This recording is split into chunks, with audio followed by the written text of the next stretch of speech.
Greetings to everyone. So now we have come to the last topic of our unit 1, that is about crystal field theory. So in this we'll study about crystal field theory and its applications and factors affecting crystal field theory. Then in the later on next two classes we meet for crystal field theory splitting in octahedral complexes, tetrahedral complexes and square unit complexes. So then we'll end our unit 1. So crystal field theory. So as the name indicates, it gives us a relationship between colors and complex metal atoms, metal ions. Okay? So what are the assumptions of crystal field theory? The assumptions of crystal field theory are the central metal cation is surrounded by a ligand which contains one or more lone pair of electrons. Okay, so the metal ion will always be present in the center and it is a cation. Okay.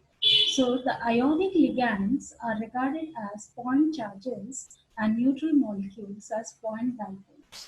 So central metal atom is present, and besides we have point charges called as that is by negative charges, or they may be neutral. Okay, they are called as dipoles. The electrons of ligand does not enter the metal orbital. Thus, there is no orbital overlapping that is taking place here, as in valence bond theory. Please note it down. See, the electrons of the ligand does not enter the metal orbital. Thus, there is no orbital overlapping that is taking place. The bonding between metal and ligand is purely electrostatic in nature. So you should remember this point, okay, and be clear.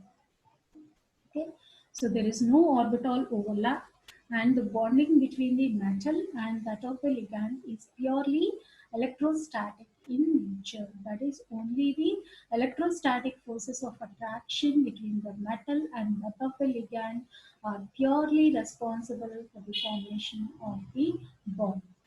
Clear?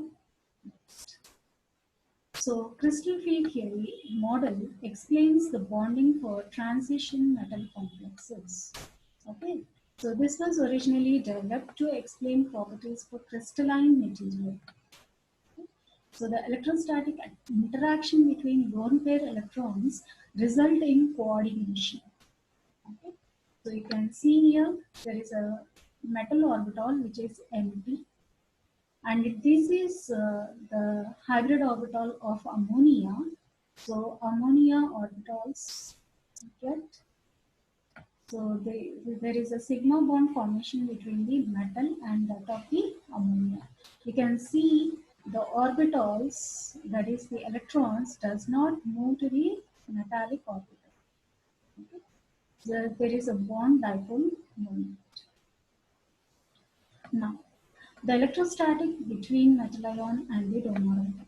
So there are separate metal and ligand high energies. Okay. So coordinated metal and ligand get stabilized. Destabilization is there due to ligand d-electron repulsion, and the splitting is due to octahedral field. So here, if you take this metal ion plus coordinated ligands, you can see whenever it goes to a higher energy level, okay, so then the metal and the ligands get separated because there is just the electrostatic force of attraction which is holding them together. So they can get separated. Okay? And ligand d-electron repulsion may also take place, which results in splitting of outer d orbitals in octahedral field. So that will come in our next class. That is how splitting takes place in the octahedral field, okay, or octahedral geometry. Then, crystal field theory describes the bonding in metal complexes. That is, basic assumption is electrostatic interaction between ligand and the metal. So, d orbitals aligned along the octahedral will be affected the most. So what are those orbitals which align along the octahedral axis? So along the axis are dx square y square and dz square orbitals, right? More directly, the ligand attacks the metal orbital, the higher the energy of the d orbital. So in octahedral field, the degeneracy of the 5d orbitals is lifted, right? So because there is some force of attraction, so because of this, the d orbitals degeneracy will be removed. That is, when they are in the same energy, they get lifted, and you can see here dz square, dx square, y square, which are along the octahedral axis, they get repelled more.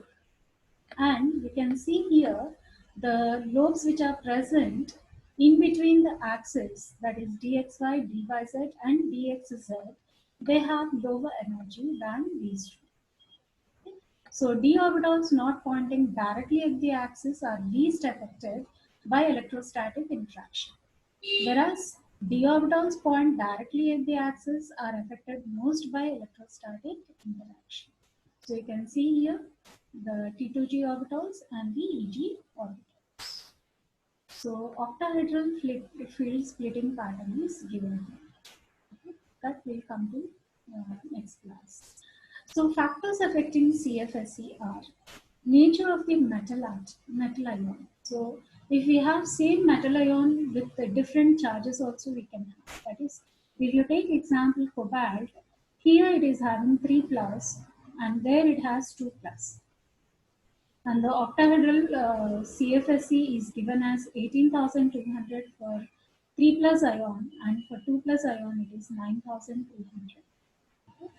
Then, if you have different metal ion with same charge, that is CO2 plus D7 and Ni2 plus D8 configurations, if you take, then you have delta naught is equal to 9,300 for CO2 plus and 8,500 for Ni2 plus.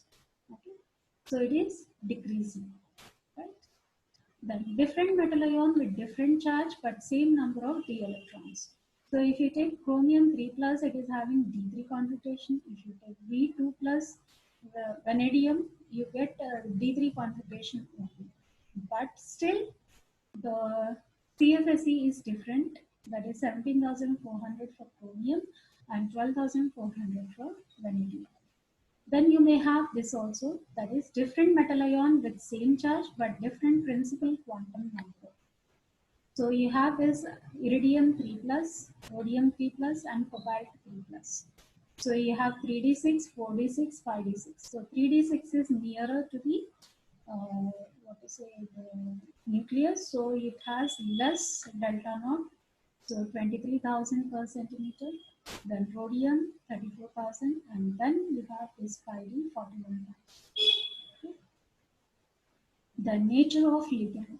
So in nature of ligand, when ligands are strong, the energy gap between T2G and EG is more. The distribution of electron does not take place. So according to Hund's rule.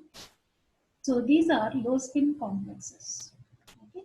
So whenever you see there are strong ligands, they form low spin complexes. Very rarely they form high spin complexes. Okay. Because the distribution does not take place according to Hund's rule. Then when ligands are weak, CFSE is relatively small, hence 5 d orbitals are supposed to be degenerate, and therefore distribution of electrons takes place according to Hund's rule. So these form high spin complexes. So when the ligands are very weak, so weak field ligands form high spin complexes. And here also rarely low spin complexes are formed. There are exceptions in each and every case. Okay? So remember that strong ligands form low spin complexes, whereas weak ligands form high spin complexes. So you can see here the distribution of electrons in high spin and low spin complexes. Okay, if it is a strong field, how the electrons are filled, and if it is a weak field, how electrons are filled. So first 3 till D3 it is the same. Okay, when you go to D4, you can see here For the strong field, it is filled in the lower molecular orbital, right? Whereas for weak field, it is filled in the T2G orbital. Okay? So you can find the difference here, right?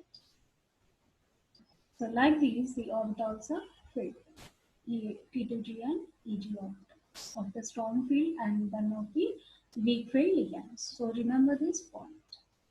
Then how the strong field and weak field ligands are given. So these are given by a series called as spectrochemical series.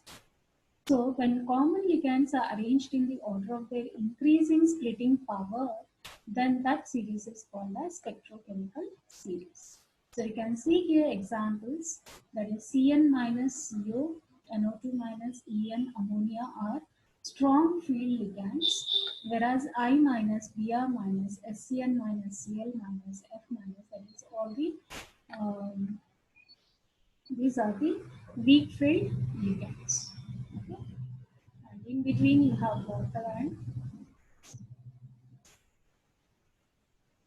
right. So the factors affecting that mainly the nature of the metal ion and then nature of the ligand. So these two are the main factors which affect the crystal field splitting energy. And this crystal field splitting energy is given as delta naught or 10 dQ.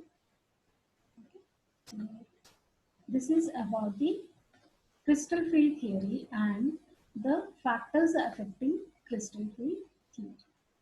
Next class we'll go for the crystal field splitting of d orbitals present in octahedral field, then tetrahedral field, and then square planar complexes.